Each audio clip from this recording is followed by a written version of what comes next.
they expelled me. I was one of 2 resident correspondents who was kicked out of China after 1989. And so this thing that I had planned for, I basically thought that I was going to be in China for 5+ years with the AP, ended completely. And the AP sent me to Hong Kong, where I was the news editor.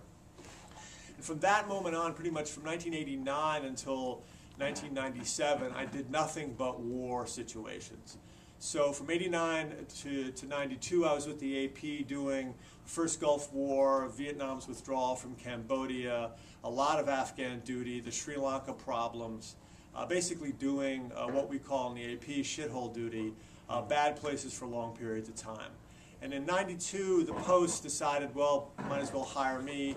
And they hired me and they took me back, and I was in DC for several months, and then they sent me to Bosnia. So from 92 basically into 96, I was in Bosnia, sort of chronicling the collapse of Yugoslavia. Then after that, in 97, I was in Zaire, Congo, to chronicle the collapse of the Mobutu regime. So I basically was writing about horrible things happening to innocent people for about 8 years. It does sort of inure you to the sufferings of some Americans now when you think to yourself, my God, you know, your life isn't that bad. I've seen people 50 times worse. But it was a fascinating ride.